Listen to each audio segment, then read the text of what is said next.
இந்த கன்னி ராசிக்கு 2026 மற்ற ராசிகளை எப்படி நம்ம முற்பகுதி பிற்பகுதின்னு சொன்னோமோ அதே மாதிரி சொல்லலாமா? அப்ப முற்பகுதி அப்படின்னும் போது அப் டு 1/6/2026 6ஆம் மாசம் வரைக்கும் கன்னிக்கு எப்படி இருக்கு அப்படின்னா முதல்ல நம்ம சனில இருந்து ஆரம்பிப்போம். அந்த மாதிரி கன்னிக்கு சனி பகவான் எங்க இருக்காரு அப்படின்னா 7ஆம் பாவம். 7ஆம் பாவம் அப்படின்றது கலத்திர ஸ்தானம். சனி கண்டக சனியா இருக்காரு. அப்ப கன்னி 2 விஷயத்துல டிஃபால்ட்டா கவனமா இருக்கும். என்ன அப்படின்னா ஒண்ணு ஆரோக்கியம் சார்ந்த கவனம், இன்னொன்னு பயணம் சார்ந்த கவனம். ஆரோக்கியம் சார்ந்த கவனம் ஓகே, நாங்க வந்து பாருங்க ஹெல்த்தியான ஃபுட் எடுத்துப்போம், எல்லாம் ஓகே. பயணம் சார்ந்த கவனம்னா என்ன பண்றது அப்படின்ற கேள்வி உங்களுக்கு வருது இல்லையா?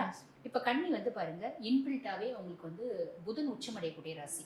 ரொம்ப டேக்ட்ஃபுல்னஸ் இருக்கும், நல்ல புத்திசாலிங்க, கச்சன்னு பேச மாட்டாங்க, வெரி குட் அப்சர்வர்ஸ், நல்ல புத்திசாலிங்க, கற்பூர புத்தி அப்படின்னு சொல்லலாம். அப்படிப்பட்ட பர்சனாலிட்டிஸ் இந்த கார் டிரைவிங்லாம் பண்றாங்க அப்படின்னு சூப்பரா வண்டி ஓட்டுவாங்க. நாங்கெல்லாம் படுத்துட்டே வந்து பாத்தீங்கன்னா வண்டி ஓட்டுவோங்க, கவுந்தடிச்சுட்டு வண்டி ஓட்டுவோம் அப்படின்னா சொல்றாங்கன்னா கரெக்ட் தான்.